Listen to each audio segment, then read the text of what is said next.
and welcome to the EBPL podcast, brought to you by the East Brunswick Public Library. We are known as our community's living room, so in this podcast, you will enjoy original, exclusive content, as well as encore presentations from events you have missed.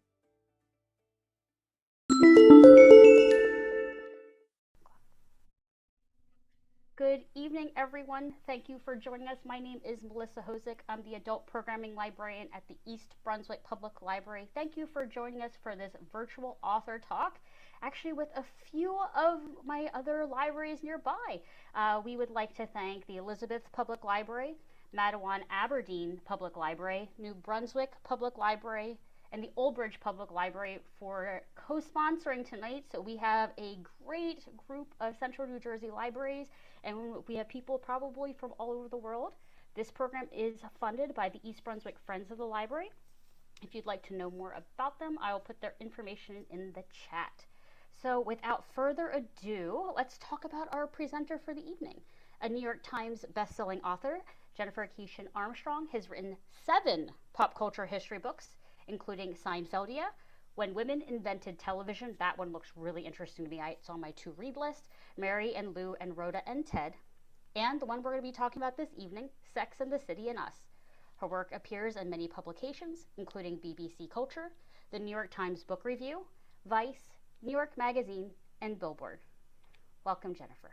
Thank you for having me. I don't even think we fully planned when we were planning this event that it would be the day before the reboot launches, but it happened that way. So I've been very immersed in Sex and the City today, especially, but this week and the past couple weeks, because there's lots of attention on this reboot and everyone's really excited about it. So I think it'll be really fun to look back at the original Sex and the City series and kind of what it did for television, what it did for women on television, and how important it was. I've been doing these interviews because people are writing pieces about the reboot coming, and people call me to talk about what does it all mean.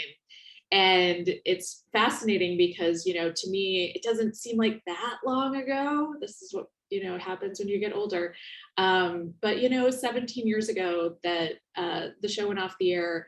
And when I start explaining, especially to younger people, like why this was such a big deal, I realized just how different things were, especially when it started, which was 1999. And into the 2000s even, it's just, you have to explain that HBO, when this show started, was really not on the map in terms of like watching television on it. People tended to watch movies or boxing specials for the most part on HBO at that time. We didn't have streaming, obviously. Cable was barely a thing in itself. We had mostly network television, and it all looked pretty similar. And, the depictions of women especially changed enormously with the advent of Sex and the City, and especially it being on HBO, kind of that combination of things made this into a powder keg of just change. And now there's so many more shows depicting women, period, centering women. Now we have shows that center different kinds of women, mind-bogglingly enough. And this show paved the way for that. But also there have been a lot of improvements essentially on that model since, because we have more diverse voices on those shows. We have women writing shows, writing their own content and starring in it. There's all of this stuff that has happened, but Sex and the City came before that at a time when none of this was happening. So we will get into all of that. And what I'm going to do is show you a series of clips and talk about each one after I show it, because I feel like that is the best way to discuss these TV shows that we all love, is to actually see bits of them. So here's the first.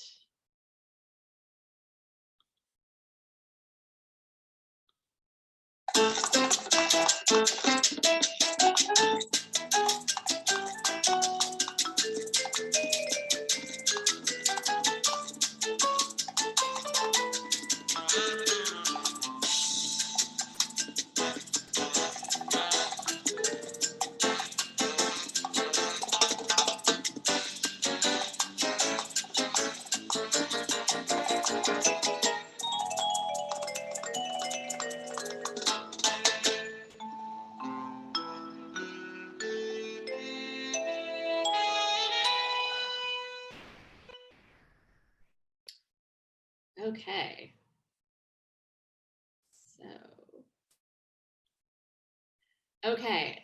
So I think this is the only show that I've ever discussed where I actually show the opening credits.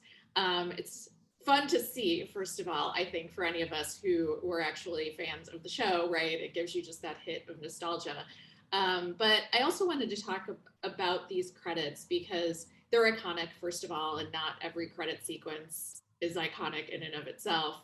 But it actually, there is a reason that's iconic, and it shows kind of like what was in store right away. Like, this doesn't look like a lot of opening credits that we've seen before, though it plays on opening credits for shows like, I think, especially the Mary Tyler Moore Show, if you want to go back to the 70s.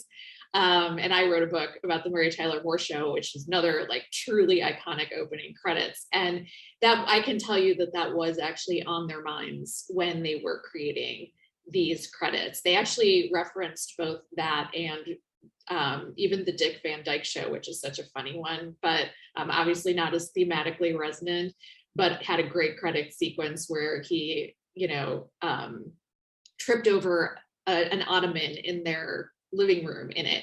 And, they kind of combined those two ideas essentially of the woman in the city, right? Kind of like in her life, walking, you see her and you immediately think like, oh, she seems really glamorous. I kind of want to be her. And also that kind of other aspect of the Dick Van Dykeness where, she has this, bus come by and splash her with the water, which that in itself, I feel like people reference all the time now. It's like, if that happens to you, you can say like, oh, I had this Sex in the City moment where this bus came by and splashed me with the water. And it's doing so much here because it shows how glamorous and cool she is, but it also kind of essentially undercuts her at the end and says like, this isn't as glamorous as it seems. Even it's her own, picture on the bus passing her by and it splashes her. And it's, shows kind of what the series is going to be, which is it certainly glamorizes her life. And it is about how this woman is on her own in the city. And it's about how, we kind of all want to be her. And that's something that's really significant. But it also kind of says like, but we're not going to necessarily just show you the glamorous side. We're not just going to glamorize her all the time. She is flawed herself, which is something that lots of people like to discuss. And, she will, she's not always going to win. She's not always going to be perfect. A fun behind the scenes fact about this credit sequence, and also something that is indicative of how this show kind of changed literally the look of television too, is that when they were first putting it together, they still, still figuring out the show a little bit. And the creator, Darren Star, he had created Beverly Hills 90210 and Melrose Place. And so he came from big hits on traditional network television and sort of had that sensibility, at least visually, coming into it, but he wanted to do something different. He wanted to make it look more like a movie, which was what HBO wanted in its series as well. And so those meshed really well, those goals. But he didn't necessarily have the fashion vision that this show would eventually have from its costume designer, Patricia Field, who was just incredible. And her clothing here changes everything in fashion, in television, everywhere. But Darren really he had envisioned her more in like a business suit type of thing, which is crazy to think about now. But, he's coming from Melrose Place. So I feel like if you think about that, it kind of makes sense. He's imagining like Heather Locklear in Melrose Place, who is like the epitome of 90s glam, right? And Patricia Field, because she's a visionary and she's super punk rock, was like, no, I have this skirt that I got famously for $5 in a thrift store. And I want to put her in that. And Sarah Jessica Parker, who, came to the role with a lot of fashion sense. She had a pretty advanced sense of fashion before this. they both kind of agreed this is what she should be wearing. And so Darren listened to them, and actually I think they shot it both ways. But Patricia Field's idea was that she would stand out, among other things. She would stand out among all the other people on the streets of New York. Your eye would go to her if she was wearing this kind of thing, as opposed to wearing what everyone else was wearing. And I think so much of this entire series is basically in this incredibly short clip. You see so much about where we're going in terms of the visual. Like, it looks like a beautiful movie. She's dressed different from how any other woman had dressed on television before. And she stands out, and it shows you how she's going to be glamorous, but also will fall and be flawed. And so there's a lot that went in here, and who knows if it was absolutely all masterminded or, you know, just kind of happened that way. But I think that these are all the reasons that this is such an iconic credit sequence. And from there, we're going to go to another one.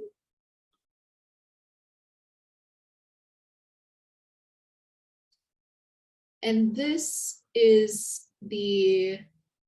there we go. This is the ending of the pilot episode. Here we go. So what have you been doing lately? You mean besides going out every night? Yeah, I mean, what do you do for work? This is my work. I'm sort of a sexual anthropologist. You mean like No. I write a column called Sex and the City. Right now I'm researching an article about women who have sex like men. You know, they have sex and then afterwards they feel nothing. But you're not like that. Well, aren't you? Not a drop. Not even half a drop. Wow. What's wrong with you? I get it. You've never been in love. Yeah. Yeah. Suddenly I felt the wind knocked out of me. I wanted to crawl under the covers and go right to sleep.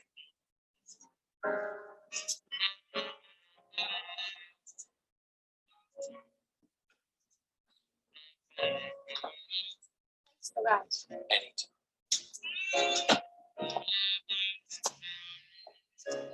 Wait.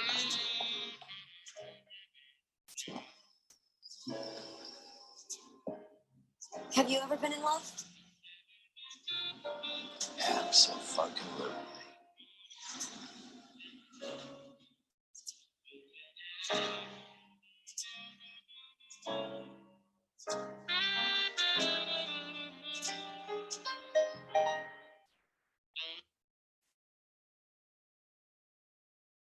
Okay, so that is the end of the pilot episode. And I like to show that for a couple of different reasons.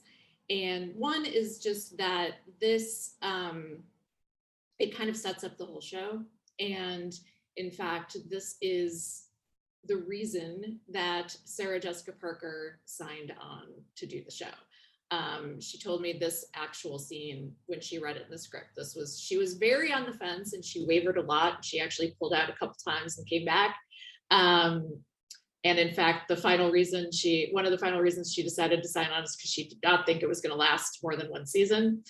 But so that's a funny thing. But she read this scene and really felt like this was where she could see the actual emotion, and especially that final shot, you know, the final couple lines in the shot of her kind of looking like she just got gut punched. And she felt like, okay, now I really understand this show and I, you know, get where it's going, and it's emotional. It's not, there is this idea, you know, it's in the title, Sex and the City. But you know, and she was very wary of the sex part. She famously said she would not do sex scenes, she would not do nudity, and didn't want it to get too raunchy just for the sake of being raunchy. And this really showed her that that's not what this was going to be, but it is at the time, again, 1999, showing that it's a very sort of modern romantic comedy, essentially. It's got the romantic comedy element. It's also got the sex element. I think there are there's definitely a through line, for instance, from something like When Harry Met Sally to this show, which is obviously much dirtier, but still it borrows that modern rom-com setup of like bantering about sex, being open about sex, even more so in this case. And it shows that this show is also a different kind of television show. I mean, it wasn't the first ever to do this, but it really did this well, which is it combined the emotional with the funny, it was funny and dirty, which we expected from something called Sex and the City that was a half-hour show. But it also had this emotional heft to it and this serialized element to it, which is like, we were very much involved in the stories. And this scene really shows that that's what we were going to get. And I know for somebody like me too, I watched it, when it aired on television the first time. And this was definitely the part that to me really got me. I wasn't as interested in just the sex talk, even though that is very, very important. And it did, incredible things in terms of advancing the conversations that we had about sex, the ways that women, I think especially, straight cis women talked to each other about sex, which often we did not before the show. And the show really taught us to do that. And that's great. But the thing that, I think sometimes gets lost in the conversation is how truly good a show it was, so great a show it was in terms of the storytelling and the emotionality. So let's do another one.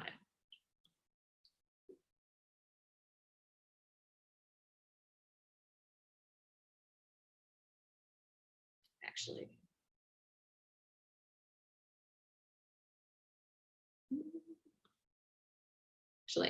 I am not going to go to one yet. I want to talk about it a little bit first. So the next one we're going to watch is, we're fast forwarding a lot in the show, but because I want to talk more about these kind of emotional components and the deeper components of the show. So this is where really toward the end of the series, it's getting much deeper into it, and Charlotte has met the love of her life, Harry, and after a failed marriage and some other things, she has met this guy who is the least expected guy for her. She's very sort of waspy and Park Avenue, that kind of thing, and that's what she's always gone for. And instead she ends up with her divorce lawyer from her first marriage, and he is this Jewish man, and she did not expect it at all. And she ends up, because she is Charlotte, she doesn't do anything halfway, she ends up converting and really going for it.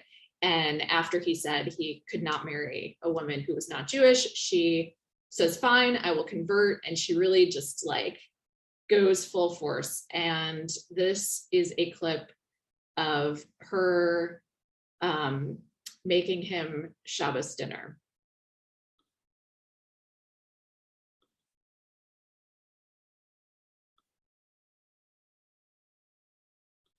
All this? Well, since it's our first Shabbos together, I wanted to make it a little special. A little? This is phenomenal. I just need to get the candles and then we can say the bracha.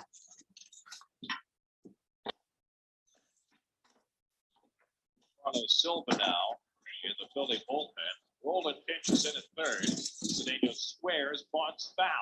Oh, come on. Sacrificing, he was trying to drop one down as though he was. Honey, please turn that off. We're about to eat. Good-looking play at all.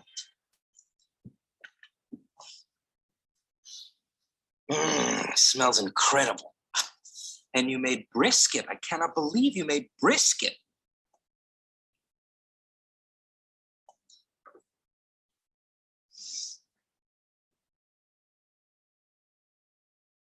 Baruch Bakata Adonai, Eloheinu melech haolam, Asher kiddushanu b'mitzvotav, Vetzivanu lahadlik ner shel Shabbat.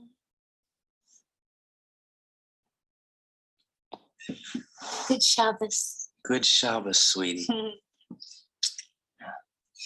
I cannot believe you made all this. What did I do to deserve you? I feel the same way. I've been thinking about blessings, and you were such a blessing to me. Why is the TV on? It's on mute. Mute? Mute? We're having Shabbos dinner. It's a big game, honey. Turn it off. I want you to turn it off right this minute. But it's... Off now. Let me just watch this one pitch. I gave up Christ for you, and you can't give up the Mets? It's going to be a long life if you keep that up. I gave up Christ for you. Take out the trash. I gave up Christ for you. Pick up your socks. Do you have any idea how hard I worked to prepare this meal for you? I went to Zabar's every day this week. I had to make 30 matzo balls just to get 4 that were the right size and shape. Not to mention the months of studying and cramming like a maniac to convert to Judaism. And what have you done for me? Set the date. Set the date. What are you talking about? You said you couldn't marry me unless I was Jewish, and now I'm Jewish. Set the date. You're acting crazy. Do you hear yourself? Do you know how lucky you are to have me? Do you know how we look? Do you know what people out there think when they see us together? Do you? Yeah, I know what people are thinking. I just didn't think you were one of them. Finally, it was Charlotte who was on mute. I don't need this. I'm leaving. To think I bought a ring.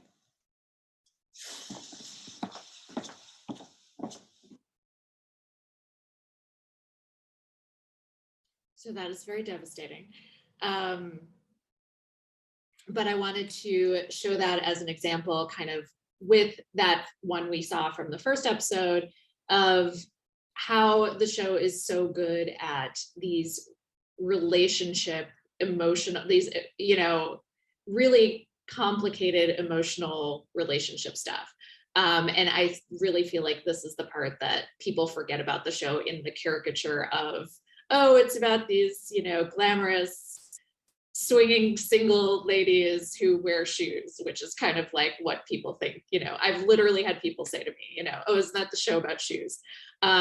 Shoes are definitely a part of it, but they're not the only part. And, it really, especially as the show went on, it got so good at doing these really, great, deep relationships. That was something that I think is very, very impressive about the show is, especially at that time, you didn't see shows that kind of could do these long-term things. And it's something I don't think any of us expected when we first started with the show, but it's how it grew up essentially from just, oh, we talk about sex, we say dirty stuff, to, and have kind of like that man of the week feel, which we did for a while, into these really deep relationships that the women have with the men that they end up with.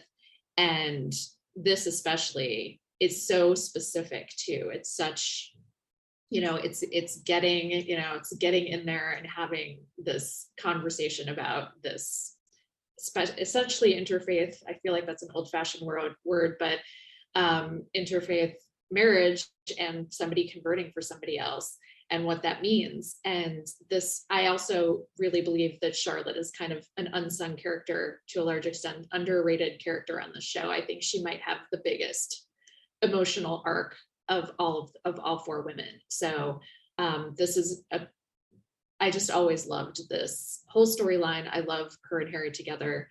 And this, especially this whole sequence in which she makes this dinner, is really lovely and devastating all at once. So let's do another one. This is another one. I didn't realize, like, when I was thinking about this, I didn't realize I was doing like the downer moments in Sex and the City, but they're some of my favorites because that's actually what Sex and the City does best, is kind of, it can still be funny, it can still be fun and light, but it also really has a lot of heft to it. And so we're gonna look at another one of those. This is from my favorite episode, I think, which is called My Mother Bored Myself. And this is when Miranda's mother dies and her friends kind of help her through that. So we're gonna watch that now.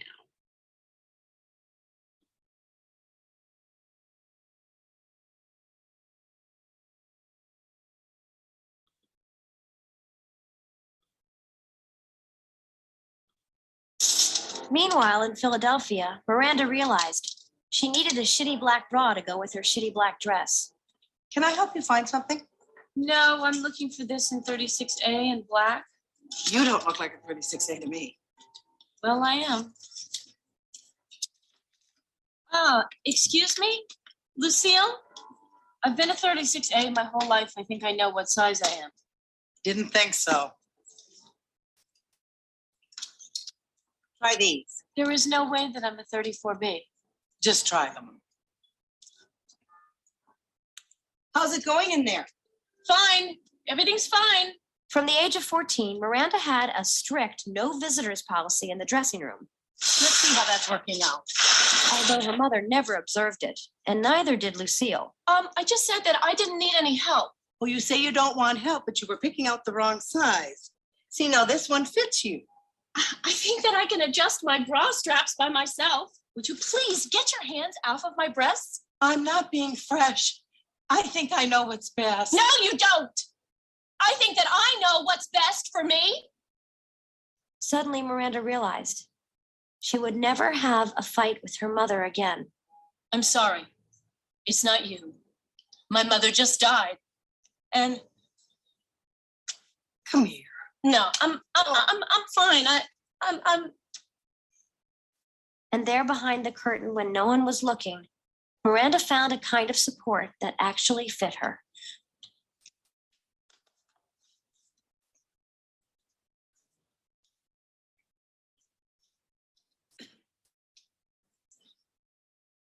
Well, this is perfect. You were right. Thanks.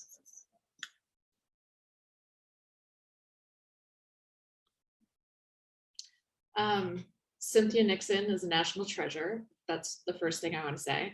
But more to the point, you can tell that this is the part that I really love about Sex and the City, is this stuff. And this is a great example too of why the female writers who worked on the show were so important. This show had a male creator, Darren Star, and a male showrunner, Michael Patrick King. But all the women on the staff, or all the people on the staff, were women. And they actually, there's a bunch of this stuff in my book, but they were all single women in their 30s living in New York City while they were writing the show. And they really put their lives into the show.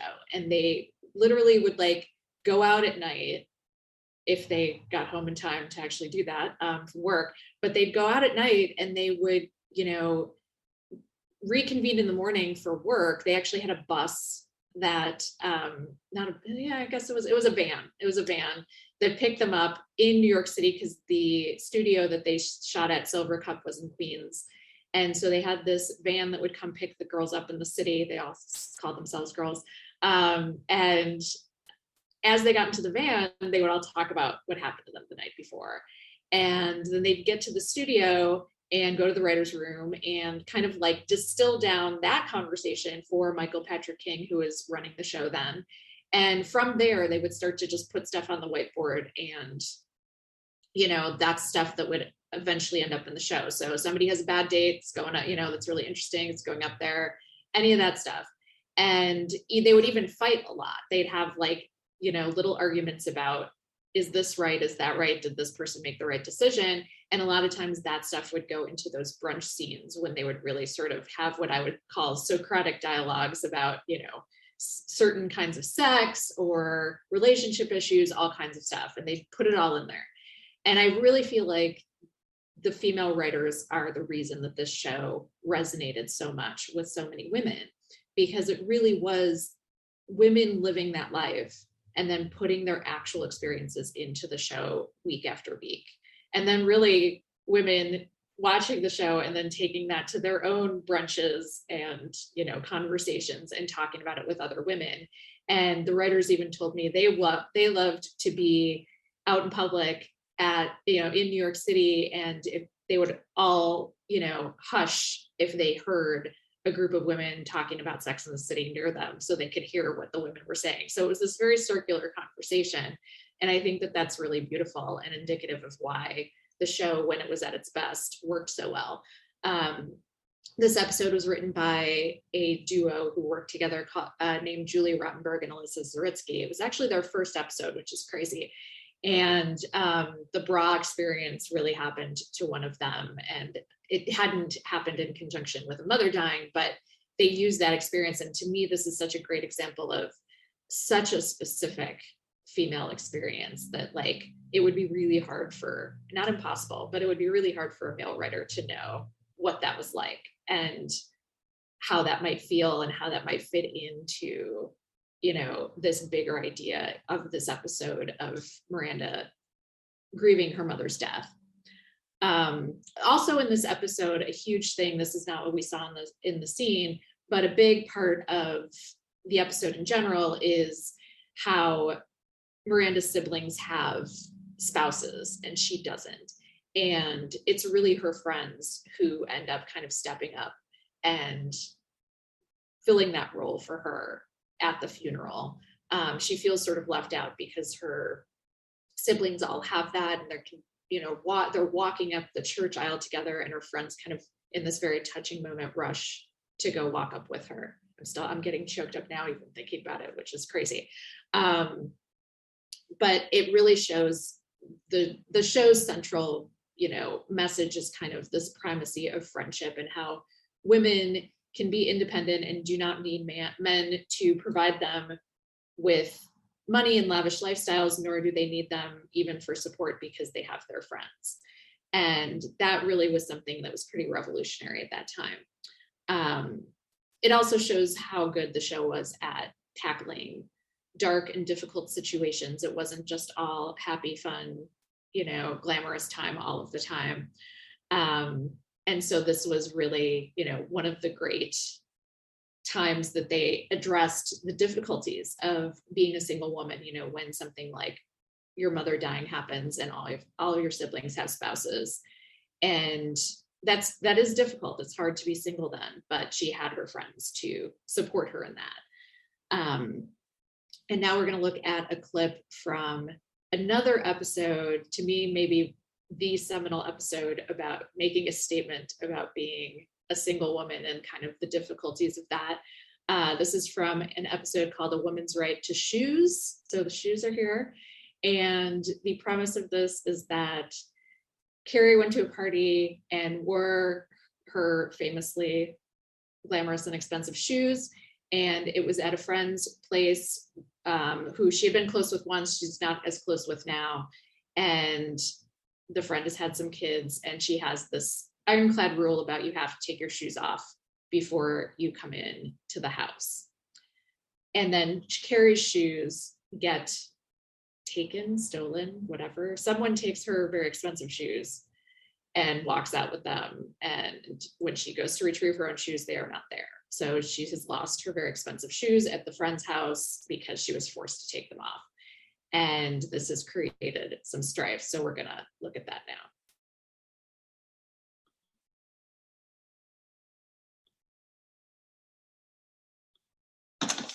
Hey, Carrie, what a surprise. Well, I was in the neighborhood. I thought you might want these back. Oh, you didn't have to return these. I had forgotten all about them. Any news on my shoes? No, it's weird. So this Jennifer, Did you ever find her sandals? What? Well, if she took my shoes, she would have left her sandals. Just being a bit of a shoe detective here. I haven't heard from her.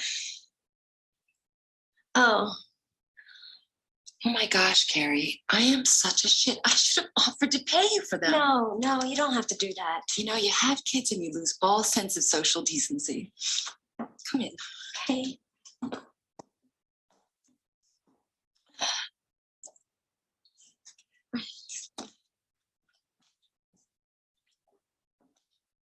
Milo, honey, put your trucks back for mommy.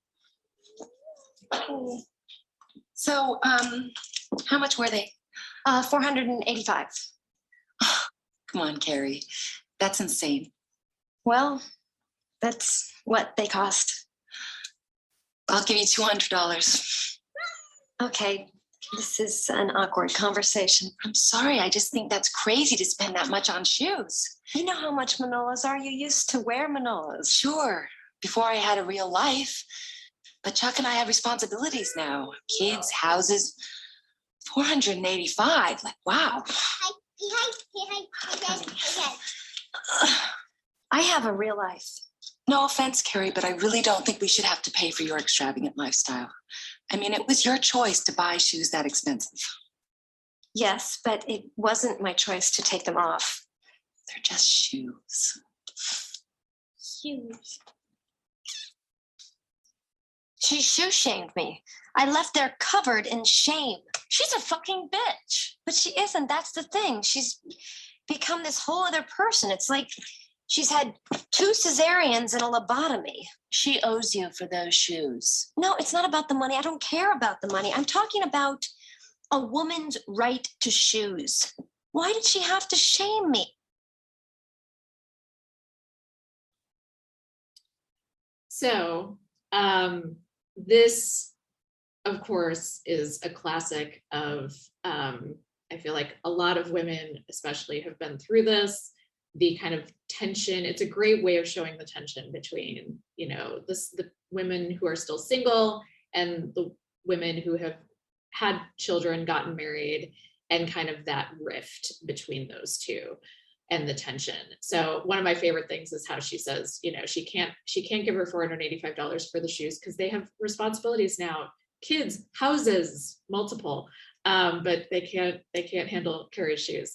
But, you know, this was a hugely kind of liberating episode for single women who watched this show. I mean, there was like a really big outpouring of kind of like collective identification. The great ending to this episode is that Carrie decides to marry herself and then register for gifts, because she has gone to, you know, countless baby showers and weddings and wedding showers and given people all of these gifts for these, you know, choices that they made to get married and have kids. And she didn't get to have any of those gifts just because of the fact that she has so far chosen to remain single and child-free. And so she marries herself, registers for only one gift, which is that pair of shoes, and lets the friend know that her registry is available and that is what she's asking for. So it all works out beautifully. And this is one of those episodes that at the time, you know, launched a lot of discussion in and of itself about this kind of rift. And in fact, there was even just a recent New Yorker piece that was about decided not to have a baby showers. So, you know, this is an idea that's still very resonant for a lot of people. And I know I and a lot of women who watched it and who were single at the time really kind of let out a collective cheer at all of that. So I'm going to do one more. This is a scene that I kind of wanted to show for its modern relevance. This is where Carrie has taken a job writing for Vogue magazine, and she has been helped along quite a bit by this male mentor played by Ron Rivkin, who you will see shortly. So I'm going to play that now.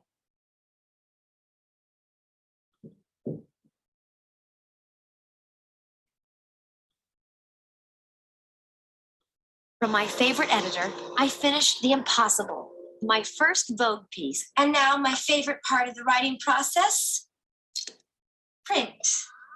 Congratulations, Cookie. 500 beautifully written words, and some of them even include the Carrie Bradshaw agenda. Cleverly hidden, of course. It's a literary Where's Waldo. When I finish a new piece, I usually celebrate by opening a bottle of Chateau Latour. How do you celebrate? By buying shoes and purses. Well, in that case, have you ever heard of the Vogue accessories closet?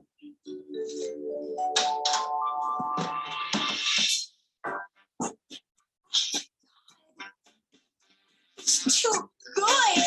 I'm sorry, but it's too good. Just like a kid in a couture candy store. This is too much. How can this be? Well, designers send us things and we photograph them. Oh my God! Shh, Carrie. Do you know what these are? We're not even supposed to be in here. Manolo Blahnik, Mary Jane's. I thought these were an urban shoe myth.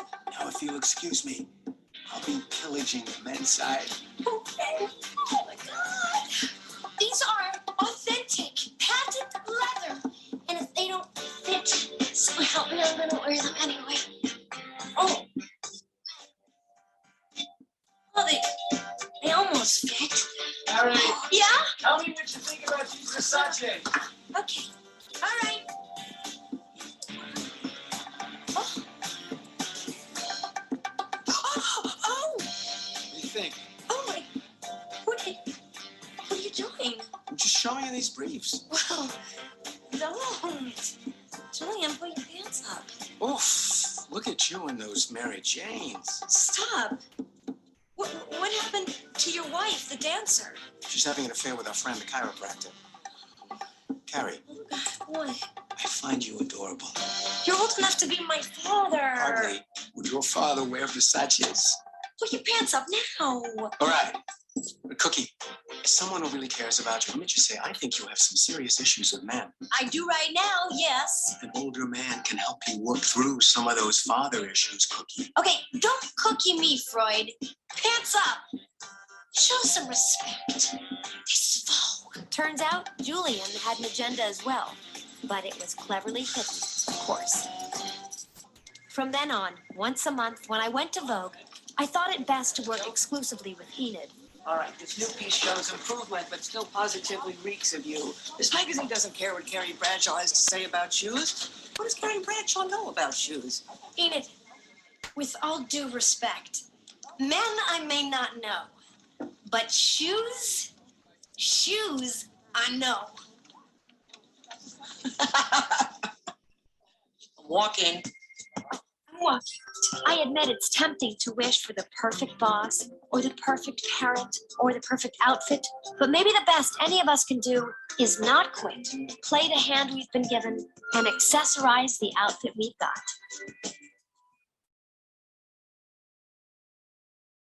Okay, so that obviously, that's like one of the few actual Me Too moments in this entire show, which I think, you know, is indicative of something in and of itself. It's like that just, you know, if you're doing an equivalent show today about women in their 30s, that just wouldn't be the case.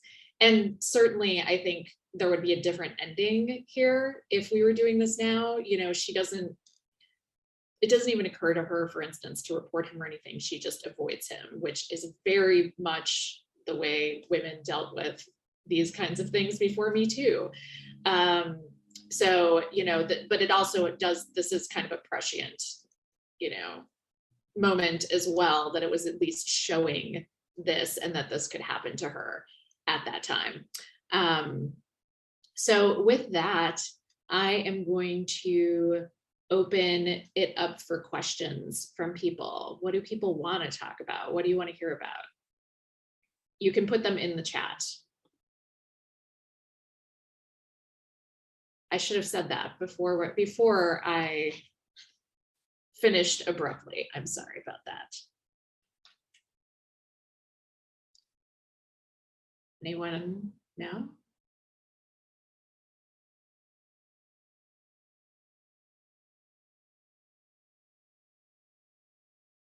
So Martha's asking if I have seen any of the new series. I actually have. I just spent the day watching the first 4 episodes, and I cannot tell you anything. I'm barely allowed to tell you that I saw it because of HBO rules, but it starts tomorrow. And it's HBO Max. So it actually, weirdly, I know very specifically at this moment that it launches at 3 a.m. our time on HBO Max. So if you want to get up in the middle of the night, you can be the first to watch it. But, it will be available tomorrow. So I think HBO would be fine with me saying that it's good. Like, I was genuinely concerned because I feel like there's so much attention, first of all, on this. I've been doing interviews worldwide about the fact that they're doing this reboot. And I think that this is a show that is a lightning rod and was definitely like had flaws in its day. So it came in for a lot of criticism that was warranted as well. And certainly retrospective criticism, it is not in line with all the ideas we have about what should go on today. So it really, I was worried. And the movies were like not great, especially, and the second one in particular was pretty bad. So I was very nervous. And I feel like reboots often, it's like, it's better to leave it well enough alone instead of, bringing it back and then making us not like it. So if it doesn't kind of meet your expectations. So I think that this was a real cultural high wire act that they took on. And from what I have seen so far, they have acquitted themselves nicely. They're doing a lot. There's a lot going on. There's a lot of new characters, a lot of old characters. I feel like that's probably all I can say without some, SWAT team from HBO showing up at my door after having heard about this somehow. Sorry about that. I had been called away, but I can let you know the reason why it's 3 p.m. our time. It's a midnight release for everything on HBO Max on the West Coast. Right. I usually could say you could borrow HBO Max out from the library. We have Roku kits, but they're currently suspended because there's an issue with them. Otherwise, I'd say if you don't have HBO Max, you can come check it out at the library. But hopefully, you'll be able to be available soon. You'll be able to catch up if you do not already subscribe to that streaming service. That's cool. I didn't know that was a thing that went on. So yeah, that is a thing that went on. There apparently some sort of issue with, but yeah, before we had Netflix, HBO, Sling TV, so they're working on trying to make that available to people. So it looks like there's some questions about why some people did not come back. Yeah. To the show. Yeah. That people have been wanting, and about how the new cast is expanded and all that, which you touched a little bit on. But yeah, Dina asked, what did I think of the movies? I actually don't mind the first one, but I feel like it feels like a very long episode of Sex and the City. And it was the Steve and Miranda breakup was slightly upsetting, but that's okay. We like the emotional upsets. And, that was kind of okay. But the second one was very, very bad. I can't get around that. There's no way I can say it. No other way I can say it. It was when they went to Abu Dhabi, and it really played like a caricature of itself. It sort of was playing into all the stereotypes about the show rather than the kinds of things that I was showing you today. And, it was just a lot of like bad puns and, bad sex jokes, and poor Samantha was just going through menopause in this extremely like broad way. And and they were like, their biggest problem was like they might have to fly home on coach. It just felt like this extreme version of them. It was very privileged. It was very sort of like white centric narrative in the Middle East. Like it was not good at all. So I think that they also saw this. I think they're aware, and they also saw this as a, you know, kind of way to redeem themselves if they did this new series right. What is the real reason Samantha didn't join the new series? Well, I feel fine about talking about this because it's pretty out in the open. At least I can understand if people are not constantly monitoring the gossip on this stuff, but it's been pretty open at this point that there was some tension between her and the other cast members. At least she felt that way. She did not feel, you know, as close to the other cast members as they felt to each other. She felt kind of left out. She seemed to have some particular animosity for Sarah Jessica Parker, and which she has expressed publicly, and you know, also didn't want to come back. And I kind of do respect that. Like she has said, you know, she only has so many years of her life left, like any of us. And this was not what she wanted to spend it doing anymore. She was tired and just was not interested in, and I have to really respect that. I can't imagine the sort of pressure she was under to do it. And, you know, it's just the way life is sometimes. That some, you know, I think about it as like, imagine if you had a job 17 years ago that, you know, was great and life-changing, and you got through it and it was fine, and the people were okay, but you didn't necessarily love them. And then, like, you know, people keep begging you to come back and do that job again. And maybe you just have moved on psychologically and you don't want to go back to those people. You don't want to go back to that place. So, you know, it was a bold decision on her part, but I can also say that, like, having watched some of the new series, they deal with that. And then, like, it feels okay. Like it feels like they can move on. And it's certainly a loss because she was, you know, incredible. And you know, she puts the sex in Sex and the City, but they can also do it without her. Let's see what else. Kristen and Cynthia were on Colbert last night and revealed that the cast has expanded to 7 women of varied ethnicities. That's a welcome addition. I totally agree. And it's really like it's modern. Like they're dealing with those issues. They're dealing with the fact that they were so ridiculously white before.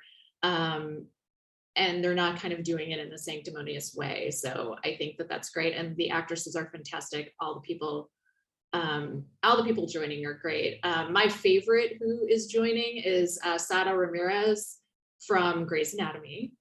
They are phenomenal in this. Steal every scene, playing a gender non-binary character who is co-hosting a podcast with Carrie that's about sex. And Sada is she is particularly incredible, and I love her in anything, and she is really fun to watch in this.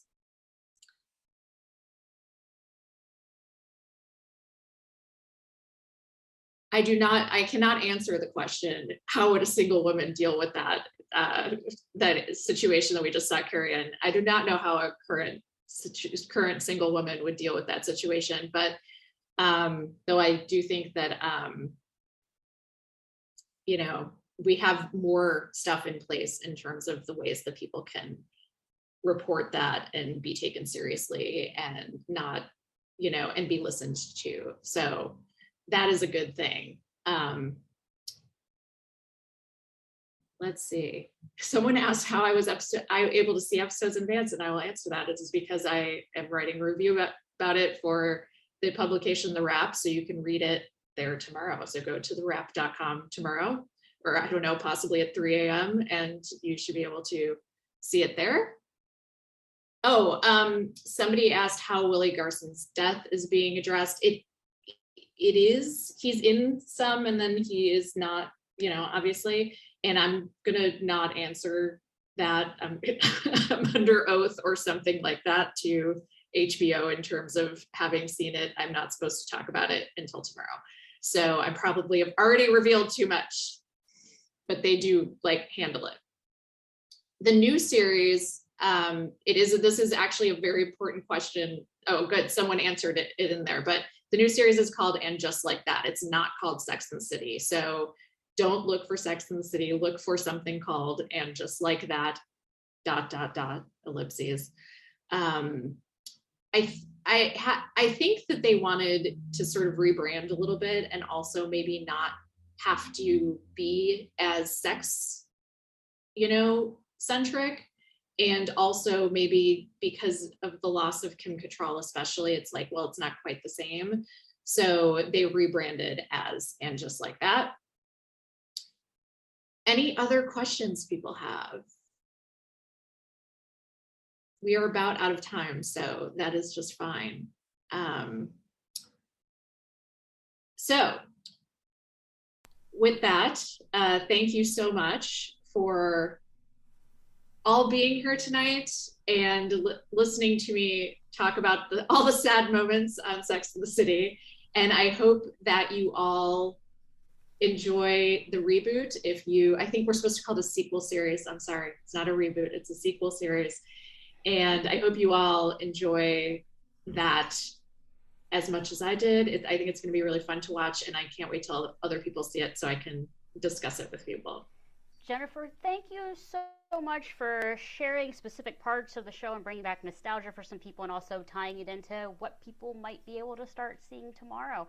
And is there any other things you have in the works that people, other than obviously the wrap article coming out tomorrow, that you want to share, or where they can find out anything and then follow you online? You can find out whatever you want to know at jenniferkarmstrong.com. And I'm sure I'll be like on Twitter, JMK Armstrong. I'm sure I'll be on Twitter tweeting tomorrow once I'm allowed to talk more about it and other people are talking about it. It's really killing me. I'm like telling my partner about it, who doesn't really care because I couldn't tell anyone else. So I'm really excited to be having that big conversation because I think a lot of people will be watching it and wanting to talk about it. Thank you for joining us for today's episode. You can enjoy our previous episodes by subscribing now using your favorite podcasting app. To learn more about the East Brunswick Public Library, visit our website at www.ebpl.org.